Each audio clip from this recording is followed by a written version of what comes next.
I evo, nakon velikog izostanka nas, Kud Sevdah opet snima. Prvo snimanje će biti o književnoj večeri Aleksa Šantića. Zašto Aleksa Šantić? Jesen je, njegova poezija je posvećena većini ljubavi, a prve se ljubavi uvijek rađaju s jeseni. Pa pogledajmo to. Aleksa Šantić. Lirik i rodoljub u duši je rođen 27. maja 1868. godine u Mostaru. Bio je srpski i bosansko-hercegovački pjesnik. Kasnije je postao i akademik. Poznat je po pjesmama sa ljubavnom tematikom, ali i po socijalnoj poeziji. Odrastao je sa 4 brata i 3 sestre. Otac mu se razbolio kada su oni bili djeca i umro, pa su živjeli kod strica koga su zvali Adža. Porodica Šantić se bavila trgovinom, pa je zato Aleksa Šantić bio poslat u Trst kako bi se obrazovao. Tu se vidi da će njegova biografija krenuti u pravcu pjesništva.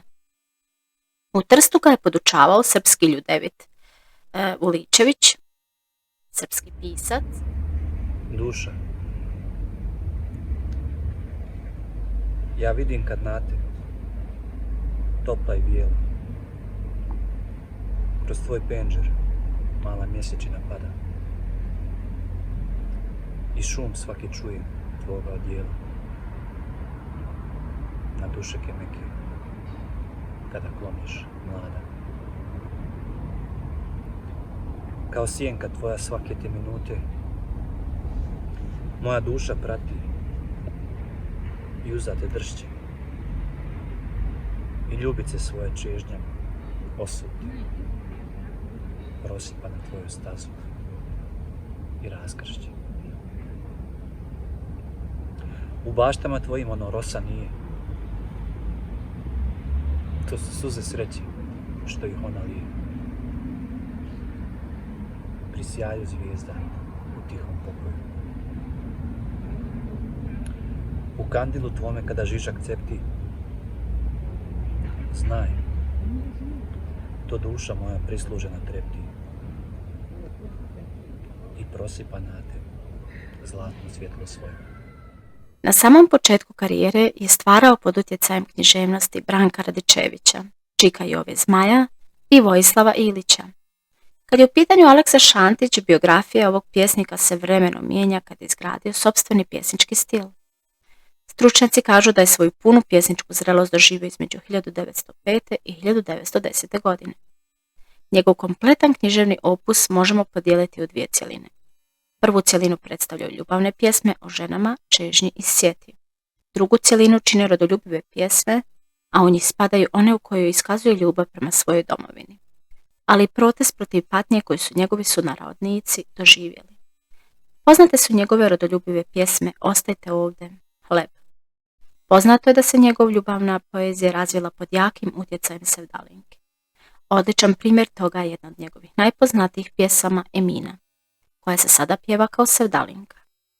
Među Šantićevim dijelima se izdvajaju Hasanagenica, Moja otadžbina, Nemanja, Pod maglom, Ne veruj, Ostajte ovdje, O klasi moje, Kovač, Anđelija, Pred praznično veče, Na starim ognjištima i Boka.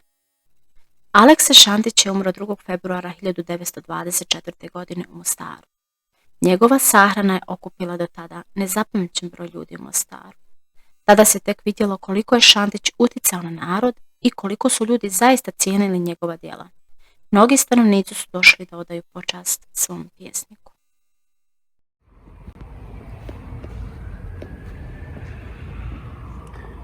Što te nema?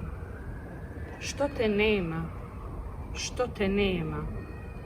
Kad na mlado poljsko cvijeće biser niže ponoć njema, kroz grudi mi želja lježe, što te nema, što te nema. Kad mi sanak spokoj dade i duša se miru sprema, kroz srce se glasa krade, što te nema, što te nema. Procvjetala svaka staza, ko što bješe divnih dana, po ružama i sad prska bistra voda šadrvana.